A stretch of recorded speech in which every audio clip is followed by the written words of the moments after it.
ಅದಕ್ಕೆ ಪ್ರತಿಫಲವಾಗಿ ಪ್ರತಿಪಕ್ಷದವರು ಒಂದು 3-4 defamation case ಹಾಕಿದ್ದಾರೆ. ಇನ್ನು 30 ಹಾಕಿದ್ರು ಸಿದ್ದರಾಮಯ್ಯನವರೇ ನಮ್ಮ ಮುಖ್ಯಮಂತ್ರಿಗಳು.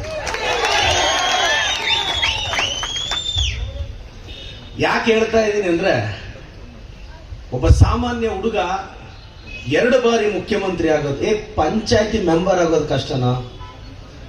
ಪಂಚಾಯತಿ ಮೆಂಬರ್ ಆಗೋದು ಕಷ್ಟ ಅಂತ ಅದ್ರಲ್ಲಿ 15 ಬಡ್ಜೆಟ್, 2 ಸಲ ಮುಖ್ಯಮಂತ್ರಿ ಆಗ್ತಾರೆ. ನಾನು ಮೈಸೂರಲ್ಲಿ ಸಾಹೇಬ್ರನ್ನ ಭೇಟಿ ಮಾಡಕ್ ಹೋಗಿದ್ದೆ. ಅವತ್ತು ಅವ್ರ ಮನೆಗೆ ಹೋದೆ ನಾನು. ಅಂದ್ರೆ ಅವ್ರ ಬಾಡಿಗೆ ಮನೇಲಿ ಇರೋದು, ಇನ್ನ ಸ್ವಂತ ಮನೆ ಈಗ ಕಟ್ತಿದ್ದಾರೆ.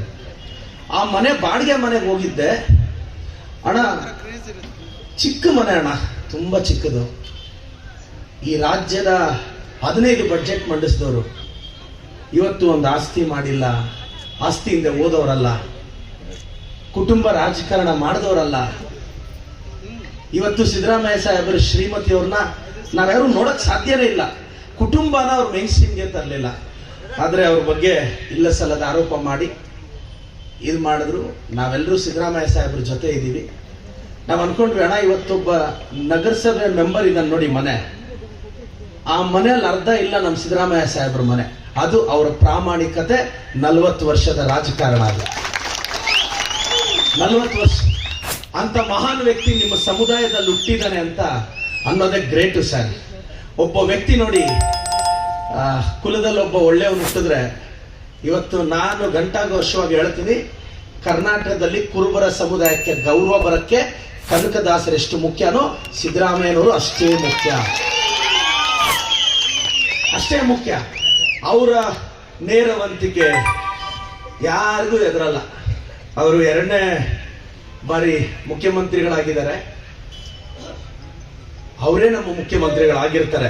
ಕನಕದಾಸರು ಒಂದು ಮಾತು ಹೇಳ್ತಾರೆ, ಕನಕನನ್ನ ಕೆಣಕ ಬೇಡ, ಕೆಣಕಿ ತಿಳುಕ ಬೇಡ ಅಂತ.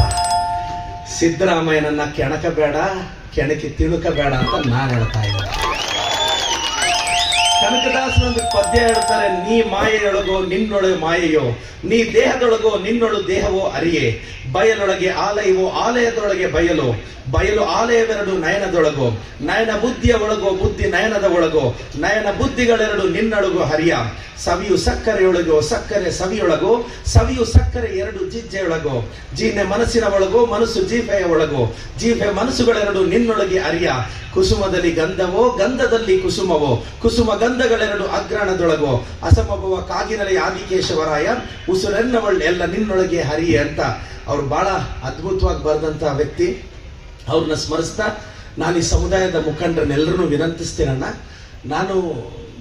ನಾನೀಗ PUC ಓದೋ ಮಕ್ಕಳಿಗೆ, SLC ಓದೋ ಮಕ್ಕಳಿಗೆ, ಡಿಗ್ರಿ ಅವ್ರಿಗೆ 1000, 2000, 3000 ಸ್ಕಾಲರ್ಶಿಪ್ ಕೊಡ್ತಿದ್ದೀನಿ. ನಿಮ್ಮ ಸಮುದಾಯದ ಅನೇಕ ಮಕ್ಕಳು ಅಪ್ಲೈ ಮಾಡಿದ್ದಾರೆ, ನಾನು ಕೊಡ್ತಾ ಇದ್ದೀನಿ. ನಾನು ರಿಕ್ವೆಸ್ಟ್ ಮಾಡೋದೇನು ಅಂದ್ರೆ ಅಣ್ಣ, ಒಂದು ಸಮುದಾಯ ಬೆಳಿಬೇಕು ಅಂದ್ರೆ ಆ ಸಮುದಾಯದಲ್ಲಿ ಬಡವ್ರ ಮಕ್ಕಳು, ಅಪ್ಪ ಇಲ್ದಿರೋರು, ಅಮ್ಮ ಇಲ್ದಿರೋರು, ಇಂಥ ಮಕ್ಕಳನ್ನ ಕಷ್ಟದಲ್ಲಿದ್ದಾಗ ಗುರುತಿಸ್ಬೇಕಣ್ಣ. ಅವ್ರೇನೋ ಡಾಕ್ಟರ್ ಆದಾಗ, ಇಂಜಿನಿಯರಿಂಗ್ ಸೀಟ್ ಹೊಡೆದಾಗ ಇಲ್ಲಿ ತಂದು ಸನ್ಮಾನ ಮಾಡೋದು ಎಷ್ಟು ಮುಖ್ಯನೋ, ಊರುಗಳಲ್ಲಿ ನಿಮ್ಮ ಸಮುದಾಯದ ಒಂದು ಪಟ್ಟಿ ಮಾಡೋಣ.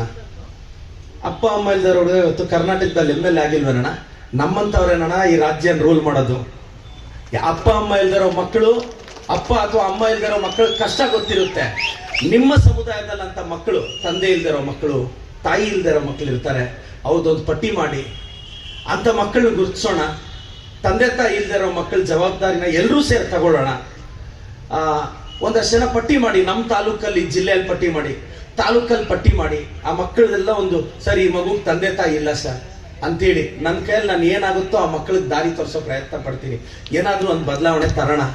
ನೋಡಿ, ನಾನು ಮತ್ತೆ ಹೇಳ್ತೀನಿ, ನಿಮ್ಮ ಸಮುದಾಯದಲ್ಲಿ ಯಾರು ತಂದೆ ಅಥವಾ ತಾಯಿ ಇಲ್ದೇ ಬೆಳೀತಾ ಇರೋ ಮಕ್ಕಳಿದ್ದಾರೆ, ಅವರೇ ಕುರುಬ ಸಮುದಾಯದಿಂದ ಇನ್ನೊಬ್ಬ ಸಿದ್ದರಾಮಯ್ಯ ಆಗೋದು ಬರೆದಿಟ್ಕೊಂಡ್ಬಿಡಿ. ಅಂತ ಮಕ್ಕಳಿಗೆ ಅಡ್ಡ ಇರುತ್ತೆ, ಏನೋ ಮಾಡ್ತಾರೆ. ಯಾಕೆಂದ್ರೆ ಗೊತ್ತಿರಲ್ಲ. ನಾವು ಹೋಗೋವರೆಗೂ, ನಾನು ಮೊನ್ನೆ ಹಳ್ಳಿಗೆ ಹೋದಾಗ ದ್ವಾರಗನಹಳ್ಳಿ ಅಂತ ಹೋದೆ. ಅವರಮ್ಮ ಚಿಕ್ಕ ವಯಸ್ಸಲ್ಲಿ ತೀರೋಗಿದ್ದಾರೆ. ಅವರಪ್ಪ ಮಂತ್ರಾಲಯಕ್ಕೆ ದರ್ಶನಕ್ಕೆ ಹೋಗಿದ್ರೆ ನೀರಲ್ಲಿ ನೋಡ್ಕೊಂಡು ಹೊರಟೋಗಿದ್ದಾರೆ. 10 ಕಿಲೋಮೀಟರ್ ತೇಲಿದ್ದಾರೆ. ಆ ಮಗು 5ನೇ ಕ್ಲಾಸ್. ಅವ್ರ ಅಜ್ಜ ಅಜ್ಜಿಗೆ ವಯಸ್ಸಾಗಿದೆ. ಹೋಗಿ ಕೇಳಿದ್ರೆ, ಅಂಕಲ್ ನನ್ನ ಹಾಸ್ಟೆಲ್ಗೆ ಹಾಕಿ ಅಂದ್ರು. ಇಮಿಡಿಯೇಟ್ ಆಗಿ ಹಾಸ್ಟೆಲ್ ಸೇರಿಸಿ ಬಂದೆ. ತುಂಬಾ ಚೆನ್ನಾಗಿ ಓದ್ತಾಳೆ ಹುಡುಗಿ. ಹೆಂಗ್ ಬರೀತಾಳೆ ಅಂದ್ರೆ ಯಾವ ಇಂಗ್ಲಿಷ್ ಮೀಡಿಯಂ ಅವರು ಬರೆಯಲ್ಲ ಹುಡುಗಿ, ಹ್ಯಾಂಡ್ ರೈಟಿಂಗ್ ಬರ್ದಂಗೆ ಅಷ್ಟು ಚೆನ್ನಾಗಿ ಓದ್ತಾಳೆ. ಅವ್ರಿಗೆ ಮಾತಾಡೋದು ನೋಡ್ಬೇಕು. 5ನೇ ಕ್ಲಾಸ್, ನೀವು ಇಂಗ್ಲಿಷ್ ಮೀಡಿಯಂ ಸ್ಕೂಲ್ ಮಕ್ಕಳು ಮಾಡಿಸಿ ಬೆ ಅಂತಾರೆ. ಅವ್ರಿಗೆ 2 ಲಕ್ಷ ಫೀಸ್ ವರ್ಷಕ್ಕೆ. ಬಡವ್ರ ಮಕ್ಕಳು, ಆ ಮಗು ನನಗೆ ಗೊತ್ತಿರೋ ಪ್ರಕಾರ ಅನ್ನಿಸ್ತು ಬೆಳೀತಾರೆ, ಒಂದು ಲೆವೆಲ್ಗೆ ಹೋಗ್ತಾರೆ. ಆ ಮಗುನ ಕರ್ಕೊಂಡೋಗಿ ಗೌರಿಬಿದನೂರಲ್ಲಿ ಅವ್ರಿಗೆ ಅಡ್ಮಿಷನ್ ಮಾಡಿಸ್ತಾರೆ. ನನ್ನ ನಂಬಿಕೆ ಇದೆ ಅವ್ರಿಗೆ ಡಾಕ್ಟರ್ ಆಗ್ತಾರೆ ಗ್ಯಾರಂಟಿ. ನಾನು ಮಾಡ್ತೀನಲ್ಲ, ಇದೀನಲ್ಲ.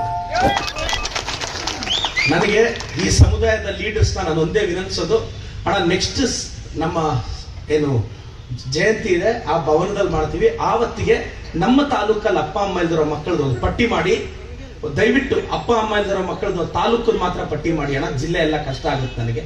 ನಾನು ಪಟ್ಟಿ ಮಾಡಿ ನೆಕ್ಸ್ಟ್ ಜಯಂತಿಯಲ್ಲಿ ಆ ಮಕ್ಕಳಿಗೆ ಯಾವ ಥರ ದಾರಿ ಮಾಡ್ಕೊಡ್ಬೋದು ಅಂತ ನಾನು ಮಾಡ್ಕೊಡ್ತೀನಿ. ಎಲ್ರಿಗೂ ಒಳ್ಳೇದಾಗ್ಬೇಕಮ್ಮ. ನಾನು ಈ ಸಮುದಾಯದವ್ರಿಗೆ ಹೇಳೋದಿಷ್ಟೇ, ಚೆನ್ನಾಗಿ ಓದಿ.